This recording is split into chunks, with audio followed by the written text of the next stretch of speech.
Welcome back to another reading and correcting with me, Kindar, the Tiger Writes, and Ty, the Tiger Supervisor.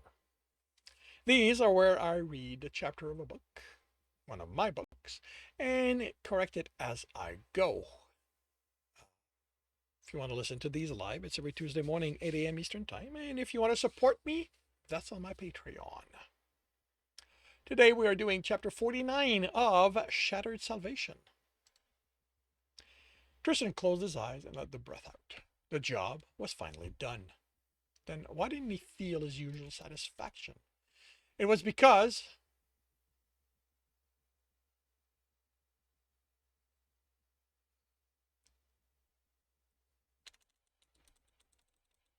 then why didn't he feel the usual satisfaction? This is sort of a conversation. It was because while the client's job was done, his wasn't. There was one thing still needed to deal with: Alex.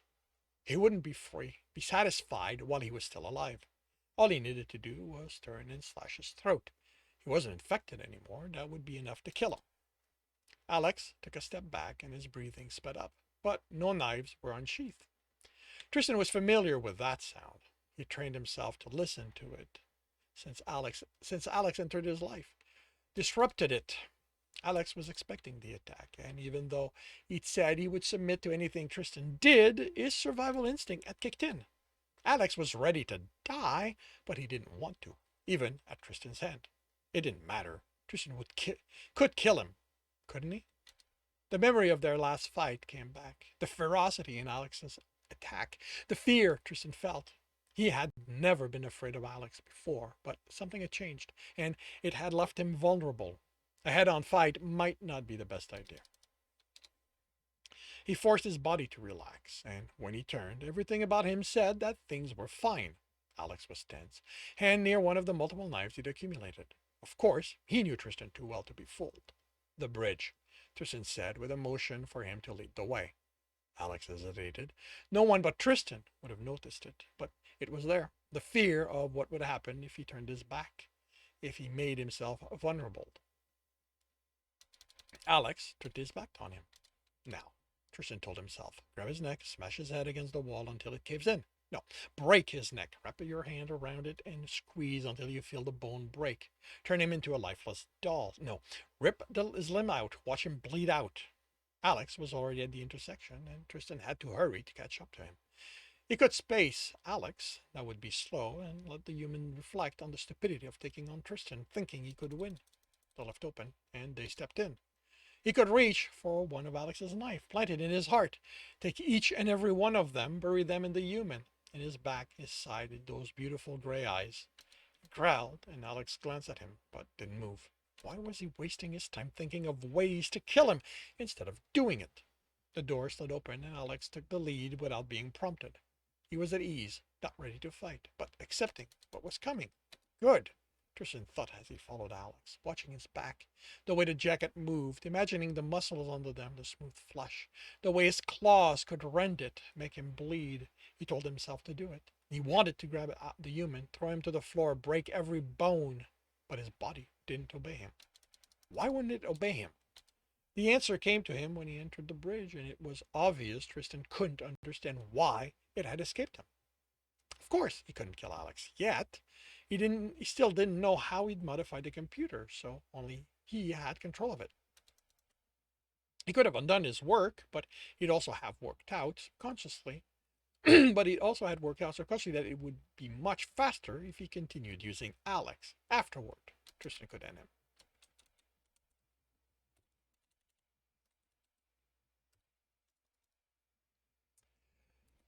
He hated that part of Alex. That part of Alex hadn't been under his control. If his subconscious could act against him, even with good reason, wait, when might it act without a good one? He hated that a part of Alex. Oh, I see. Okay, okay. Right, he's justifying. He hated that a part of Alex hadn't been under his control. If his subconscious could act against him, even with good reason, when might it act without good ones? I need navigation, he said. He'd deal with it later. For now, he needed to find a place to get rid of the ship. And everyone, rid of the ship and everyone on it. You have it. He brought the local area. They were still in the Bromolian system.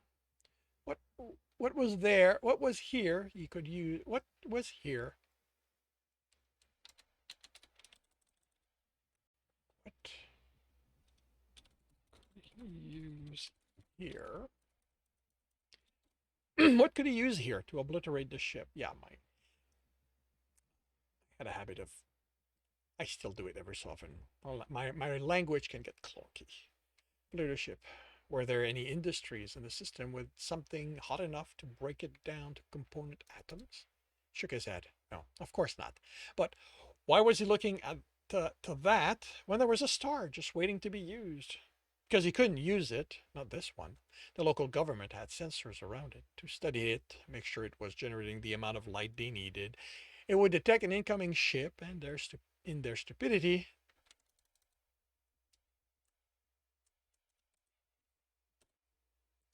they'd do everything they could to save it. You needed to find a star no one would pay attention to. It meant more than a lack of population. It had to be a dead system, or as close to one as he could find, or an empty one. He searched through the database, finding it more difficult than he'd expected. If a system was of no interest, it wasn't noted there. He switched to scientific surveys. They were always going places they had no business going, just to see what was there, exploring the unknown. There he found plenty of stars, but nothing of interest to the corporations or SpaceGov. At least, not yet. Eventually, someone would decide they needed the raw material and the stars themselves and mine that, but until then, no one was paying attention. The closest was an objective year away, based on how fast this ship could go, and on a trajectory that, fortunately, didn't go close to any established travel lanes. A random ship could still come across it. There were plenty of people who made sure not to use the established lanes, but space was vast, and Tristan knew tricks to make it even this large of a ship more difficult to find. The obstacle was the distance. A year was too long. He brought up sensors, and all over the ship life was coming back. No matter what he did, with enough time, someone would find a way to regain control, change course, land on a planet, and affect everyone. The only way to make sure the ship was tamper-proof was to kill it completely, murder the processor, dump the fuel, and drain all the energy. But if he did that, there would be no way to ensure the ship stayed on course. Gravity was subtle, but at this distance, it took little to miss even a target as large as a star. He'd have to stay on board, constantly killing anyone who woke up. No. He could leave Alex here, let him deal with it, and leave at the last minute, ensuring no one had time to do anything. But would Alex do it? He'd stayed when Tristan told him to, but how long until killing the same people over and over lost its appeal? Would Alex stay without Tristan to keep him in line? He slammed the hand on the board. There were days he hated how time was outside of his control. Or was it? Cruise ships went out for long periods of time. The appeal for passenger was to experience that time, but how sensible was it for their possessions to also suffer the effect? He brought up the ship's schematic, found the cargo holds. The ship had been luxurious enough to have different class of holds. He smiled, and one of them was equipped with a cryo field. The field would fail as the heat of the star fried the systems, but he looked up the manufacturer. The tolerance level meant that by then it would be too late for them to do anything other than cook. He set the course. Then he and Alex went through the ship, killing everyone again one last time and bringing the bodies to the hold. He let his anger loose.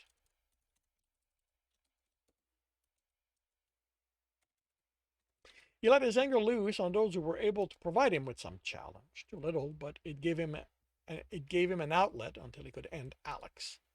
Once he'd confirmed everyone was in the hold, even those that had been cut to pieces, he turned the field on. Can you kill the core processor and leave navigational functional?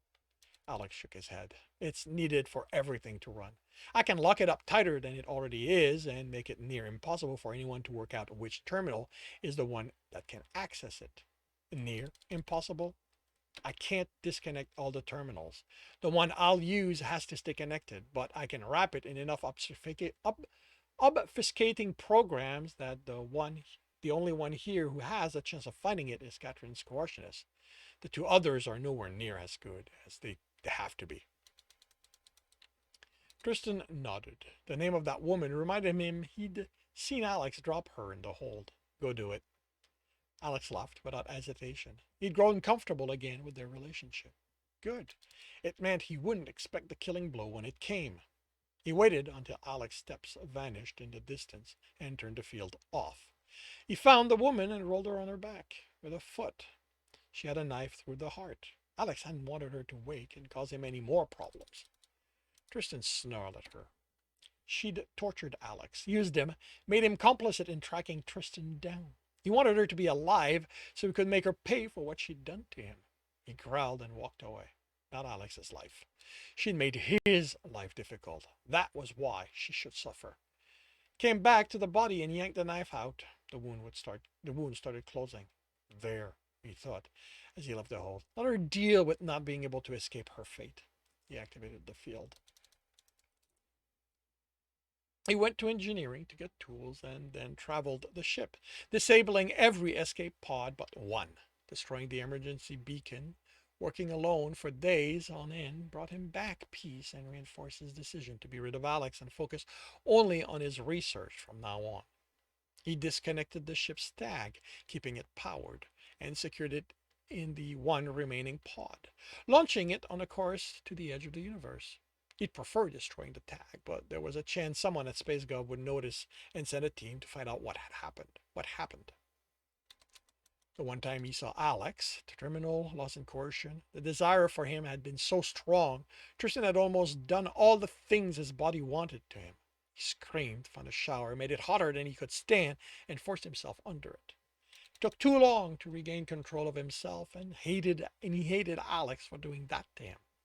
Once he was back in control, he went to the bridge and reduced the energy output as much as such a ship could take.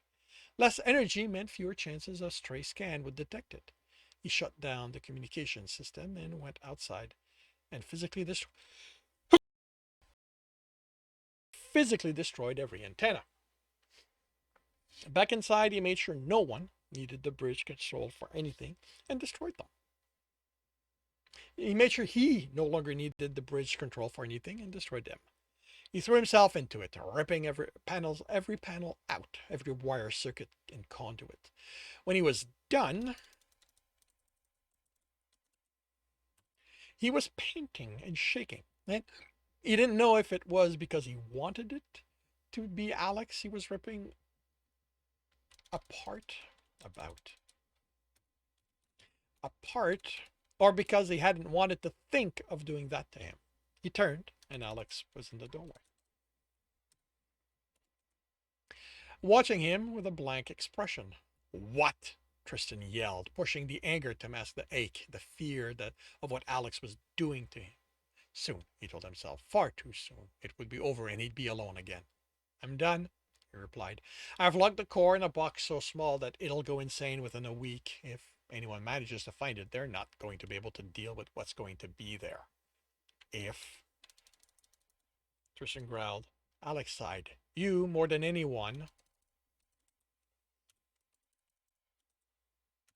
knows how things don't always go the way we plan, okay? It's locked, and the only terminal that can access it is in one of the passenger room. It's not even powerful enough to do serious coercing, so no one should think of looking there.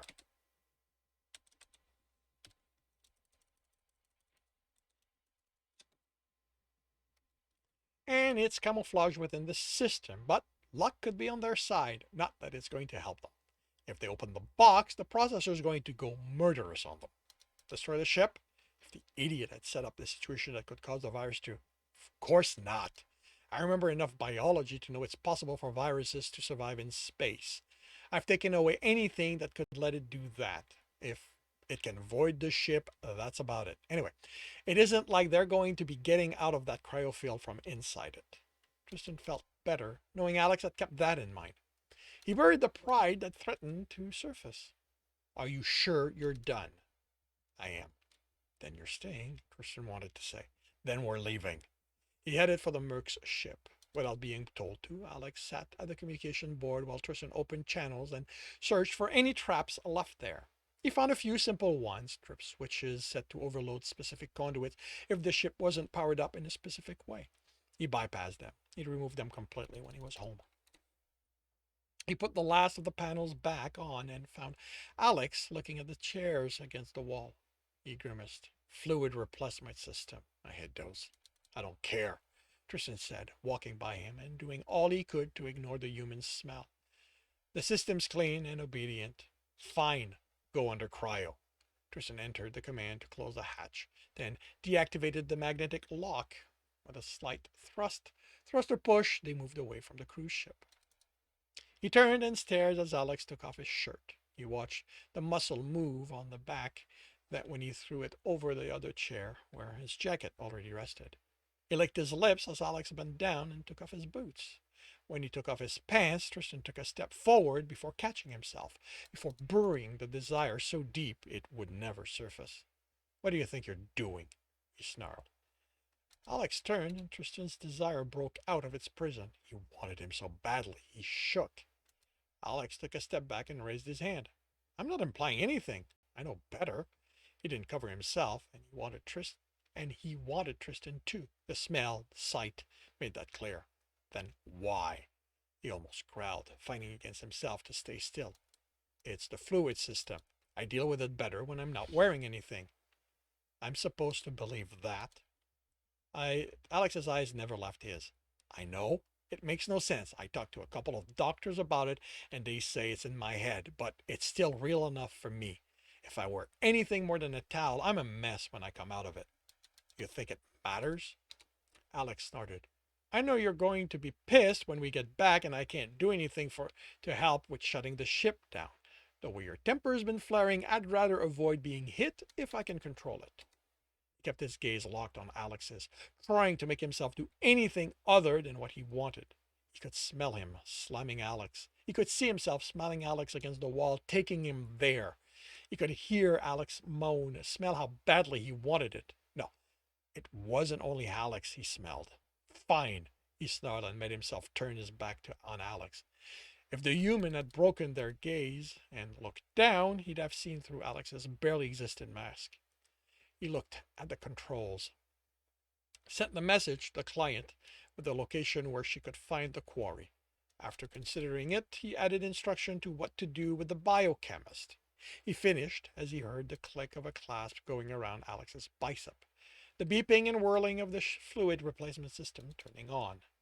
Finally, it was happening. Alex would be out of his life. The beep of the transfer being complete came, and Tristan waited. He waited to feel relief, for control to come back. But all that came to him were visions of him and Alex on the floor, moving against each other. He whirled on the still Alex and roared, I don't want you! His erection called him a liar, and the universe laughed. You will not win, he yelled at the ceiling. He's powerless. I will kill him. He went to Alex, claws out, stood before him. The human looked peaceful, sleeping, except for the erection. Tristan remembered it so long ago when he'd acted at caring for what the human wanted. He remembered the pleasure he'd brought him. I don't want that. Do you hear me, Alex? He raised his head to look at the ceiling. I don't want him. He placed his fingers against Alex's neck, caressed the smooth skin. One quick jerk of the hand and the vein would open. Alex would die and not even know it. It took so little pressure for his claws to pierce human skin, for them to cut a throat open. He'd done it often. Humans never seemed to think about that vulnerability. Even mercs who knew how easy it was to kill. He moved his fingers, but his claws were sheathed. They moved down to Alex's chest. covered with scars, but still smooth. Scars that prove Alex's determination to live. Scars that made Tristan proud of the work they'd done together, of how they'd fought. Scars that made him want even more. Tristan could see himself doing so many things to the human, things they would enjoy, things that would bind them tighter. There's no us. You are mine. You live because I let you. I am the one letting you. He continued caressing Alice's chest, watching his face. His vision blurred and he blinked. He felt wetness fall down his face. He touched it, and before he could even question why, he realized what this was. He backed away from Alex in horror. He did not cry. His father had beaten the reflex out of him. Only when he wore a mask did he cry. Crying was a tool he used to control others, just like every other emotion. He wasn't wearing a mask now, so he couldn't be crying, right? He certainly couldn't be crying because of that human. He eyed the armband. He could rip it out. Alex might wake, but the process would be irreversible, and he would die. He took a step, tried to take another, but couldn't. He tried to extend a hand toward it, but he couldn't either.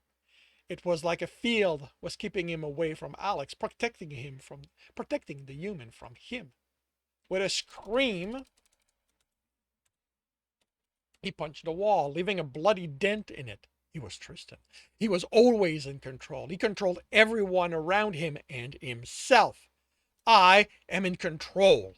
He ripped the chair next to Alex out of the wall, causing sparks and cryofluid to spill. He wielded it like a club and tried to swing it at the human's head, and he couldn't. With a cry of anguish, he threw it at the floor. You will not beat me. He ripped another chair and another one. Each time he tried to use them against Alex, and each time he froze in the middle of the motion, his body defying the order he'd given it. When he dropped to his knees in front of Alex, tears flowed freely from his eyes, and more than half the chairs were lying on the floor, broken to pieces. The walls around Alex was covered with dents, but none came close to the human. He looked up at him, barely able to speak through the sobbing. What have you done to me? And this concludes chapter 49 of Shattered Salvation. If you are enjoying this, please leave a like. If you want to know when the next chapter is going to be up, subscribe and hit the bell. If you want to read the book as well as the others in the series, they are available at all major e-retailers. If you want another way to support me, that's on my Patreon, where you can also get access to basically everything I've written.